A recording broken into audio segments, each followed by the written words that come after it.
ପିଲାମାନେ ଶୁଭ ସକାଳ। ଆସନ୍ତା କାଲି ହେଉଛି ପ୍ରଭୁ ଶ୍ରୀକୃଷ୍ଣଙ୍କ ଜନ୍ମଦିନ। ଏହି ଦିନକୁ ଜନ୍ମାଷ୍ଟମୀ ମଧ୍ୟ କୁହାଯାଏ। ସାରା ଭାରତ ବର୍ଷରେ ଏହି ଦିନକୁ ସମସ୍ତେ ବେଶ୍ ଉତ୍ସାହ ଆଉ ଆନନ୍ଦର ସହିତ ପାଳନ କରିଥାନ୍ତି।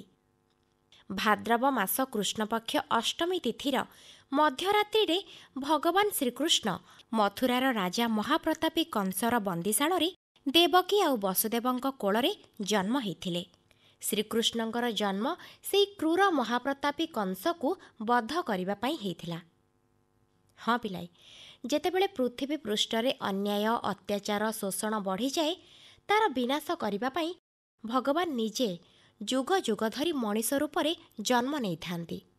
ଆଉ ଜାଣିଛ ନା ପିଲେ, ମଥୁରା ଆଉ ବୃନ୍ଦାବନରେ ଶ୍ରୀକୃଷ୍ଣ ତାଙ୍କର ପିଲାଦିନ କଟେଇଥିବାରୁ ଏହି ଜାଗାରେ ଜନ୍ମାଷ୍ଟମୀ ବେଶ୍ ଧୁମଧାମରେ ପାଳନ କରାଯାଏ। ଆମ ରାଜ୍ୟ ଓଡ଼ିଶା, ତା ଛଡ଼ା ସାରା ବିଶ୍ୱରେ ସମସ୍ତ କୃଷ୍ଣ ଭକ୍ତମାନେ ଜନ୍ମାଷ୍ଟମୀ ପାଳନ କରନ୍ତି। ସବୁ କୃଷ୍ଣ ମନ୍ଦିରମାନଙ୍କରେ ଶ୍ରଦ୍ଧାଳୁମାନଙ୍କର ବହୁତ ଭିଡ଼ ହୋଇଥାଏ। ପ୍ରାୟ ସମସ୍ତେ ଉପବାସ କରିଥାନ୍ତି। ଦିନସାରା ଉପବାସ ରହି ରାତିରେ ଠାକୁରଙ୍କୁ ପୂଜା କରିସାରିବା ପରେ ଉପବାସ ଭାଙ୍ଗି ପ୍ରସାଦ ଖାଇଥାନ୍ତି। ଆଉ ତା ପରଦିନ ପାଳନ ହୁଏ ନନ୍ଦୋତ୍ସବ। କେତେକ ଜାଗାରେ ନା ବହୁ ଉଚ୍ଚରେ ଦହିହାଣ୍ଡି ଟାଙ୍ଗି ତାକୁ ଭାଙ୍ଗିବାର ପ୍ରତିଯୋଗିତା ମଧ୍ୟ କରାଯାଏ। ପିଲାଏ, ଏହି ପବିତ୍ର ପର୍ବ ଆମକୁ ଭଗବାନ ଶ୍ରୀକୃଷ୍ଣ ଦେଖେଇଥିବା ପଥରେ ଚାଲିବା ଓ ତାଙ୍କର ଆଦର୍ଶକୁ ମାନି ଆଗକୁ ବଢ଼ିବା ପାଇଁ ବାଟ ଦେଖେଇଥାଏ। ହଉ ପିଲେ, ଏବେ ଆସ ଶୁଣିବା ସଙ୍ଗୀତ ରୂପକ ଜନ୍ମାଷ୍ଟମୀ। ରଚନା ଭାବଗ୍ରାହୀ ପରିଡ଼ା। ପରିବେଷଣ କରିଛନ୍ତି ଧୀରାମଣି କିଶୋର ଶ୍ରୋତାଚକ୍ର, ବାରୁଅ, କେନ୍ଦ୍ରାପଡ଼ାର ପିଲାମାନେ। ଏହି ସଙ୍ଗୀତ ରୂପକଟିକୁ ପରିଚାଳନା କରିଛନ୍ତି ବିମଳ ପ୍ରସାଦ ପରିଡ଼ା। ଆସ ଶୁଣିବା ସଙ୍ଗୀତ ରୂପକ ଜନ୍ମାଷ୍ଟମୀ।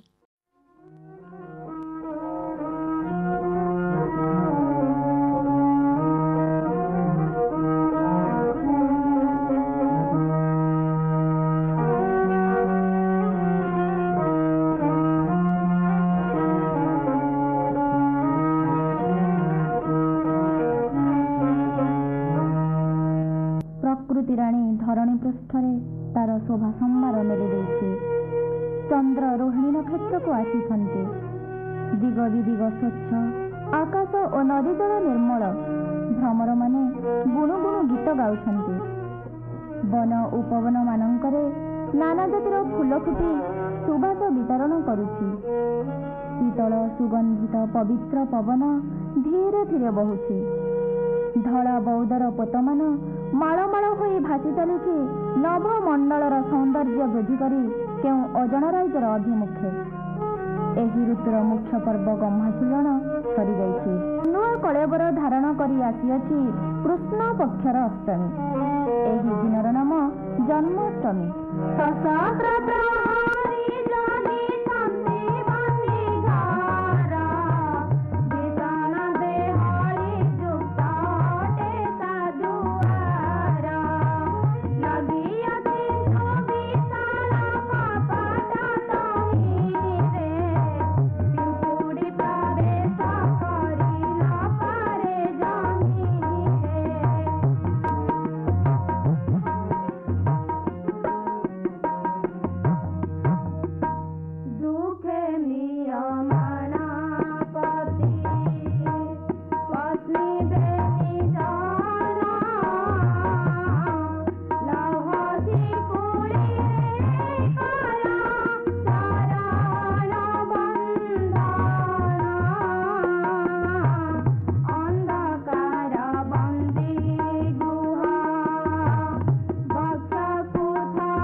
प्रसव यंत्रणा घाते युवतीर ताण मूर्छित होई भूतले पड़िला बहन पत्नीर दुर्दशा देखी पति सकातरे विभुଙ୍କୁ सुमारे अति व्याकुल अंतरे विभुଙ୍କୁ सुमारे अति व्याकुल अंतरे विभुଙ୍କୁ सुमारे अति व्याकुल अंतरे।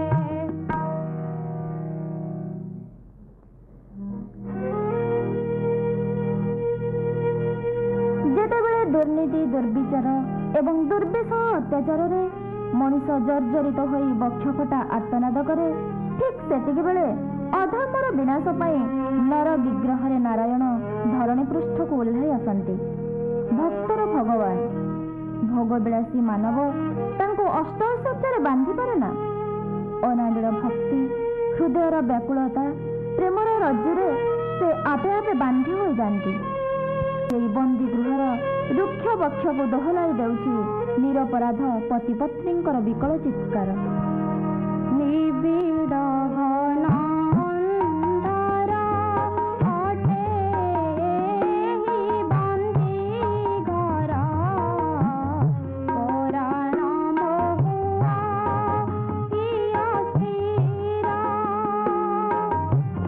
ନାହିଁ କେହି ସାହାମ ବିଧାତା ଇତି ବାମ, କିଏ ବା କରିବ ପ୍ରତିକାର ହେ ପ୍ରାଣନାଥ, କେହି ନାହିଁ ଦେବା ପାଇଁ ସହାୟ। ପ୍ରସବ ଯନ୍ତ୍ରଣା ନଳେ ମୋହର ସର୍ବାଙ୍ଗ ଜଳେ, ନଦୀ ଶୋଇଆନ କିଛି ରହା।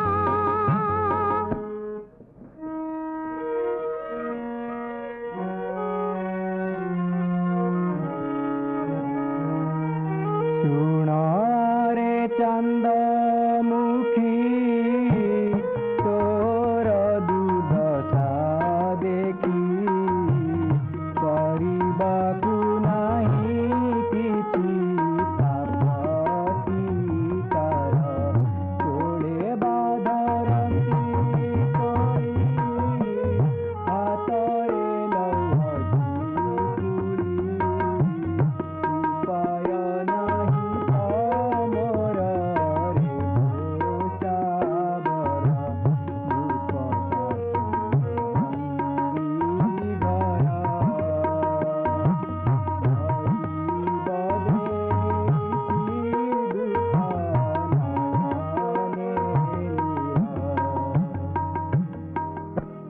ପ୍ରସବ ଜଳ ପ୍ରବଳ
पति पत्नी दुहे विभुଙ୍କୁ ଯାଇ ପଡ଼ିଲେ ଭୂମିରେ ଅଚେତ ହୋଇ, ମାୟା ଧରା କଲେ ମାୟା ବିକାର, ନିମିଷେ ଘଟିଲା ଘନ ଅନ୍ଧାର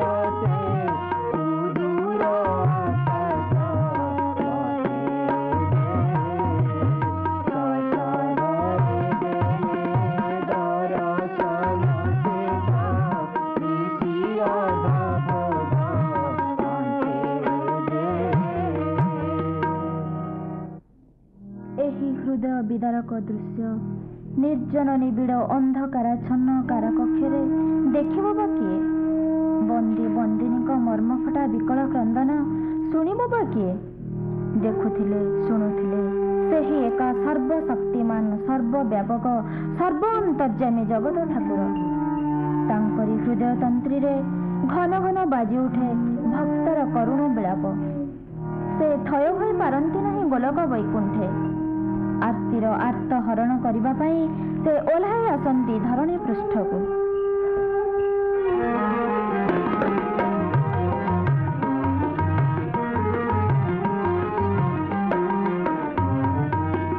ବନ୍ଦୀଘର ସୁଷମା ଦେବା ପାଇଁ ଉପମା, ବନ୍ଦୀଘର ସୁଷମା ଦେବା ପାଇଁ ଉପମା, ଜଗତେ ନାହିଁ ଉପମେୟ। ଗୋଲକ ବୈକୁଣ୍ଠ ପୁରୁ ହୋଇଛି ଶ୍ରେଷ୍ଠ, ଗୋଲକ ବୈକୁଣ୍ଠ ପୁରୁ ହୋଇଛି ଶ୍ରେଷ୍ଠ, ବିନାଶୀ ଅନ୍ଧକାର ଜୟ।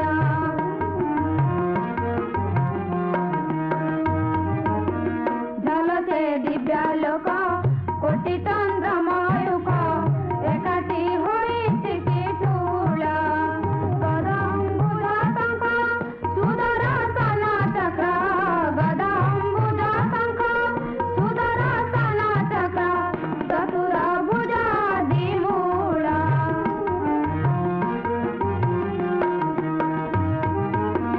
ନବନୀରଦ ଜିଣି ଦିବ୍ୟ ପୂର୍ବ ଠାଣି, ପ୍ରକାଶୀ ଉଭା ପୁରତରେ। ବସୁଦେବ ଚମକିଲା ଲହସୀ କୁଳି ଫିଟିଲା, ବସୁଦେବ ଚମକିଲା ଲହସୀ କୁଳି ଫିଟିଲା, ଚାହିଁ ରହିଲା ବିସ୍ମିତରେ।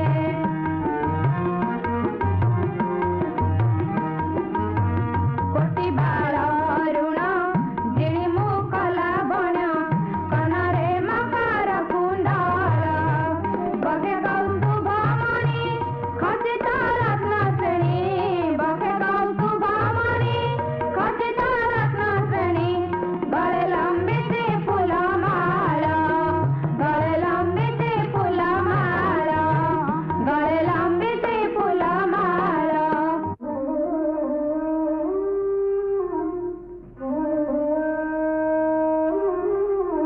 ମୃଦୁ ମୃଦୁ ମନ୍ଦହାସ, ଅଧରେ କରି ପ୍ରକାଶ, ବୋଇଲେ ଶୁଣ ହେ ପିଅର, ଜାଣିବ ଦୁଷ୍ଟ କଂସ ହୋଇଲେ ନିଶିନାଶ, ନାସିବ ପରାଣ ମୋହର।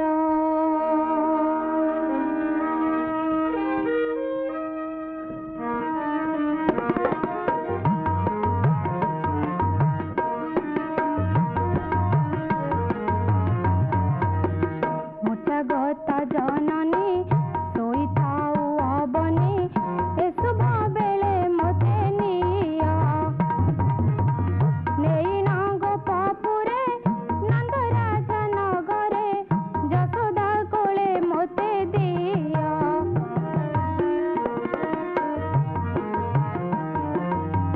ତାର ଗର୍ଭଜାତ କନ୍ୟା ଆଣି ତୁରିତ, ଜନନୀ କୋଳେ ଦେଇ ତୋଷ। ସେଠାରେ ମୁଁ ବଢ଼ିବି ଧରା ଭାରା ହରିବି, ବିନାଶୀ ଦୁଷ୍ଟ ମତେ କଂସ, ବିନାଶୀ ଦୁଷ୍ଟ ମତେ କଂସ।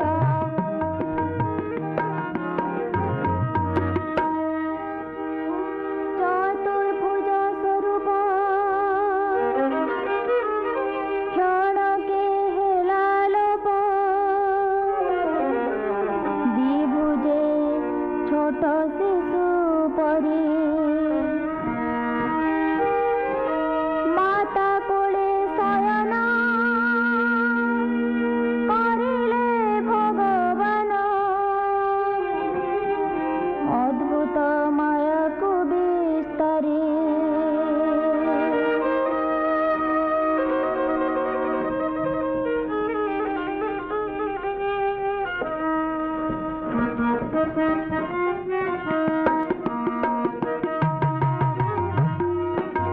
खटुली पारे भारी निजर सिरे धारी वासुदेव वासुदेव बाहर रहला अत्र शस्त्र सजिता प्रहरिये निद्रिता बंदी द्वार आपे खोलिला। ଚାରିଆଡ଼େ ନିବିଡ଼ ଅନ୍ଧକାର ଘେରି ରହିଛି। ମେଘାଚ୍ଛନ୍ନ ସର୍ବରୀର ଭୀମ ଗର୍ଜନରେ କର୍ଣ୍ଣଦ୍ୱାର ରୁଦ୍ଧ ହୋଇଯାଉଛି। ସେହି ନିବିଡ଼ ଅନ୍ଧକାରକୁ ଭେଦ କରି ଲଟା ବିଜୁଳିର ଆଲୋକ ସତେ ଯେପରି ପଥହରା ପଥିକକୁ ବାଟ କଢ଼ାଉଛି।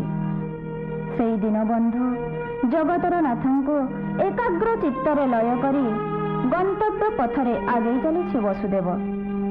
ବାଟରେ ଘଟିଥିବା ପ୍ରତିବନ୍ଧକ ଉଗ୍ରସେନ ଓ ଯମୁନା ନଦୀର ପ୍ରତିକୂଳକୁ ସେହି ମାୟାଧର ଚିନ୍ମୟ ନାରାୟଣ ଦୂର କରି ଅନୁକୂଳ ପରିସ୍ଥିତି ଯୋଗାଇ ଦେଲେ। ବସୁଦେବ ନିର୍ବିଘ୍ନରେ ବାସୁଦେବଙ୍କୁ ନିଦ୍ରିତାନନ୍ଦ ରାଣୀ ଯଶୋଦାଙ୍କ କୋଳରେ ଶୁଆଇ ଦେଇ ତାର ନବଜାତ କନ୍ୟାଟି କୋଳରେ ଧରି ଚାଲି ଆସିଲେ। ସଙ୍ଗେ ସଙ୍ଗେ ବନ୍ଦୀ ଗୃହଦ୍ୱାର ରୁଦ୍ଧ ହୋଇଗଲା। ରାତି ପାହିଲା।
ଶୁଣିଲା ପିଲାଏ ସଙ୍ଗୀତ ରୂପକ ଜନ୍ମାଷ୍ଟମୀ ରଚନା କରିଥିଲେ ଭାବଗ୍ରାହୀ ପରିଡ଼ା, ପରିବେଷଣ କରିଥିଲେ ଧୀରାମଣି କିଶୋର ଶ୍ରୋତାଚକ୍ର ବାରୁଅ କେନ୍ଦ୍ରାପଡ଼ାର ପିଲାମାନେ।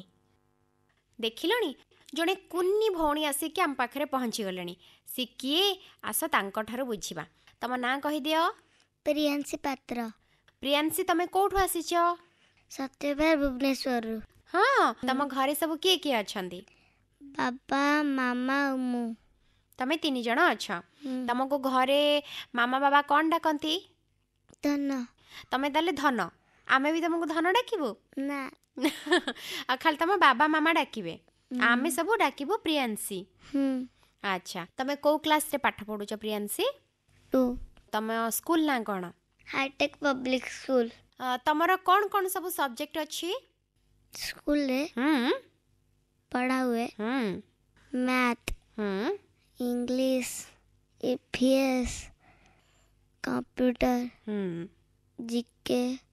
କୋଉ ସବଜେକ୍ଟଟା ବେଶୀ ଭଲ ଲାଗେ ପଢ଼ିବା ପାଇଁ? ମ୍ୟାଥ। କିଏ ପଢ଼େଇ ଦିଅନ୍ତି ତମକୁ? ମାମା। ଘରେ ମାମା ପଢ଼େଇ ଦିଅନ୍ତି। ହୁଁ। ଆଉ ଯଦି ପାଠ ନ ଆସେ ମାଡ଼ ବସେ? ନା। ମାଡ଼ ବସେନି ନା? ନା। ତାହେଲେ ତମେ ସୁନା ଝିଅ, ଭଲ ପାଠ ପଢ଼ୁଛ? ୟେସ୍। ସକାଳୁ କେତେବେଳେ ଉଠୁଛ ପ୍ରିୟାଂଶୀ? 6ଟା। ଉଠିଲା ପରେ ପ୍ରଥମେ କ'ଣ କରୁଛ?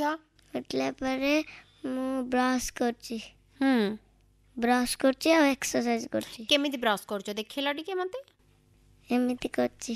ସେମିତି କରୁଛ? ତମକୁ ନିଜେ କରି ଆସୁଛି ନା ମାମା କରିଦିଅନ୍ତି? ମୋତେ ନିଜେ କରି ଆସୁଛି। ଆଉ ତମେ ନିଜେ କ'ଣ କ'ଣ ସବୁ କରିପାରୁଛ? ମୁଁ ନିଜେ ଗାଧେଇ ବି ପାରୁଛି। ମୁଣ୍ଡ କୁଣ୍ଡେଇ ପାରୁଛ? ନା। ଆସୁନି। ଆଉ ତମର ସେ ଯେଉଁ ଆଗରେ ଯେଉଁ ଦାନ୍ତ ପଳେଇଲା, କେମିତି ପଳେଇଲା ଦାନ୍ତ? କୁଆଡ଼େ ଗଲା? ମୋର ତ ଅଛି, ତମର କାହିଁ ପଳେଇଛି? ମୁଁ ଭାଙ୍ଗିଦେଲି। ଭାଙ୍ଗିଦେଲ ତମେ? ତମ ପାଖରେ ଏତେ ବଳ ଅଛି, ତମେ ଦାନ୍ତ ଭାଙ୍ଗି ଦେଉଛ? ଡକ୍ଟର ପାଖରେ ଭାଙ୍ଗିଲି। ଓହୋ, ଡାକ୍ତରଙ୍କ ପାଖରେ ଯାଇକି ଭାଙ୍ଗିଲ। ତମକୁ ଡର ଲାଗିଲାନି? ନା। କାନ୍ଦିଲନି? କାନ୍ଦିଲି। କାନ୍ଦିଲ? କେମିତି କାନ୍ଦିଲ? କାନ୍ଦିଲି। ଏମିତି କାନ୍ଦିଲ? ତାପରେ ତମକୁ ଡକ୍ଟର କ'ଣ କହିଲେ? ତାପରେ ଡକ୍ଟର ମେଡିସିନ ଦେଲେ, ଖାଇଲୁ। ଖାଇଲ? ତାପରେ ଆଉ କିଛି କଷ୍ଟ ହେଲାନି? ନା। ଆଉ ପ୍ରିୟାଂଶୀ, ତମକୁ ଖାଇବାକୁ କ'ଣ ଭଲ ଲାଗେ? ଚିକେନ ବିରିୟାନୀ ମୋତେ ବେଶୀ ଭଲ ଲାଗେ। ଆଉ ତମେ ଖେଳା ଖେଳି କର? କ'ଣ ଖେଳ? କେତେବେଳେ ମୁଁ ଖେଳେ ଶାଢ଼ୀ ପିନ୍ଧିକି ଖେଳେ। ଆଉ କ'ଣ ଖେଳ? ଆଉ ଯେତେବେଳେ ଶାଢ଼ୀ ନଥାଏ ମୋର ଗୋଟେ ଅଟା ଭଳିଆ କ୍ଲେ ଅଛି, ସେଇଟା ଖେଳେ। ଶାଢ଼ୀ ପିନ୍ଧିକି କ'ଣ ଖେଳ ଖେଳ? ବାହାଘର। ହଁ, ବା ବଢ଼ିଆ କଥା। ଆଉ କ'ଣ କାହାର କଣ୍ଢେଇ ରଖିଛ? କଣ୍ଢେଇ ମାନଙ୍କର ବାହାଘର କର। ଆଉ ତମେ ଶାଢ଼ୀ ପିନ୍ଧି କ'ଣ କର? ଶାଢ଼ୀ ପିନ୍ଧେ। ଶାଢ଼ୀ ପିନ୍ଧ, ଆଉ ଗୋଟେ ବଡ଼ ଲୋକ ଭଳିଆ ଶାଢ଼ୀ ପିନ୍ଧିଥିବ ତମେ, ଆଉ ନାଇକି? ବାହାଘର କରିକି କ'ଣ କର? ଭୋଜି ଭାତ କର? କ'ଣ ଖାଇବାକୁ ସେଦିନ ବନେଇଥାଉ ଭୋଜି ଭାତରେ? ଭାତ, ଡାଲି, ଭଜା, ଖଟା, କ୍ଷୀରି। ଆରେ ବାପରେ, ପୁଣି କେବେ ବାହାଘର ଅଛି କହିଲ? କଣ୍ଢେଇ ବାହାଘର ଆମେ ସବୁ ଯିବୁ। କାଲି ଅଛି? ହଉ, ତାହେଲେ ଆମେ ସମସ୍ତେ କାଲି ଯିବୁ। ସମସ୍ତଙ୍କୁ ଭୋଜି ଭାତ କରିକି ଖାଇବାକୁ ଦବ? ହଉ। ପ୍ରିୟାଂଶୀ, ତମେ ପାଠ ପଢ଼ାକୁ ଛାଡ଼ିକି ଆଉ କ'ଣ କ'ଣ ସବୁ କରିବାକୁ ଭଲ ପାଅ? ଖେଳିବାକୁ ଭଲ ଲାଗେ, ବୁଲିବାକୁ ଭଲ ଲାଗେ। ବୁଲିବାକୁ ଯାଇଛି, ପାର୍କ ଯାଇଛି, ଆଉ ଯାଇଛି ଆମ ଗାଁକୁ ଯାଇଛି। ଗାଁ କୋଉଠି ଅଛି ତମର? ଗାଁ ସୋର। ଗାଁକୁ ଯିବାକୁ ଭଲ ଲାଗେ? ଗାଁରେ କ'ଣ କ'ଣ ସବୁ ଅଛି? ଗାଁରେ ସବୁ ଜେଜେ ସବୁ ମୋ ପାଇଁ ଖେଳିଲା କିଣିଛନ୍ତି। ଜେଜେ ତମକୁ ଗପ କୁହନ୍ତିନି? ଆମକୁ ଗୋଟେ ଗପ କହୁନ। ଜାଣିନି, ଭୁଲି ଯାଇଛ? ଏଥରକ ଯେତେବେଳେ ଜେଜେଙ୍କ ପାଖକୁ ଯିବ, ଗପ ଶିଖିକି ଆସିଥିବ, ମନେ ରଖିଥିବ ସେ ଗପଟା। ଆସିଲେ ଆମକୁ ପୁଣି କହିବ। ଆଜି ଆସିଛ, ଆମକୁ ଗୋଟେ ଗୀତ ଗାଇକି ଶୁଣେଇବନି? ଗୀତ ଗାଇଦିଅ। ମୁଁ ଆଜି ଗଛ ବିଷୟରେ ଗୋଟେ କବିତା ଗାଇବି। ଗଛଟିଏ ମୁଁ ଗଛଟିଏ, ଗଛଟିଏ ମୁଁ ଗଛଟିଏ, ତୁମରି ଘରର ପିଲାଟିଏ, ତୁମରି ଘରର ପିଲାଟିଏ। ଭଲ କରି ମୋର ଯତ୍ନ ନେବ, ପଣା ପାଣି ଦେଇ ବଢ଼ଉଥିବ। ଭଲ କରି ମୋର ଯତ୍ନ ନେବ, ପଣା ପାଣି ଦେଇ ବଢ଼ଉଥିବ। ବଡ଼ ହେଲେ ତୁମ ଋଣ ସୁଝି ଦେବି, ରଖିବି ମୁଁ ଛୋଟ କଥାଟିଏ, ରଖିବି ମୁଁ ଛୋଟ କଥାଟିଏ। ଗଛଟିଏ ମୁଁ ଗଛଟିଏ ଗଛଟିଏ ମୁଁ ଗଛଟିଏ ତୁମରି ଘରର ପିଲାଟିଏ ତୁମରି ଘରର ପିଲାଟିଏ। এই কবিতাରୁ ତମେ କିଛି ଶିଖିଛ, କିଛି ବୁଝିଛ? କ'ଣ ବୁଝିଛ ଆମକୁ କହିବ? ଗଛ ଆମ ପାଇଁ ବହୁତ ଜରୁରୀ, ଗଛ ଲଗେଇବା ନିହାତି ଦରକାର। ଗଛରୁ ଆମେ କ'ଣ କ'ଣ ସବୁ ପାଉଛୁ କହିଲ?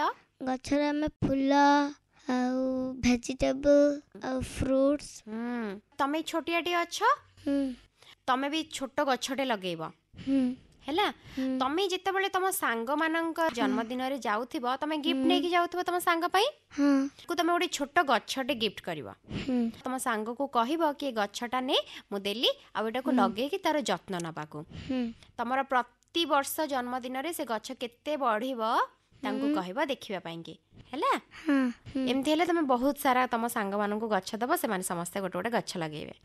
ପ୍ରିୟାଂଶୀ, ତମେ ବଡ ହେଲେ କ'ଣ ହବ ବୋଲି ଭାବିଛ? ଡକ୍ଟର। ଡାକ୍ତର ମାନେ କ'ଣ କରନ୍ତି?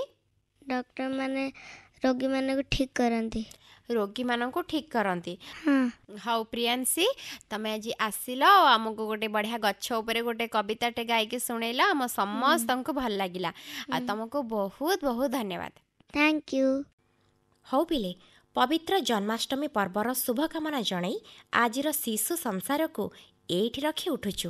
ହେଲେ ପୁଣି ଅପେକ୍ଷା କରିଥିବ ଆଗାମୀ ରବିବାରକୁ।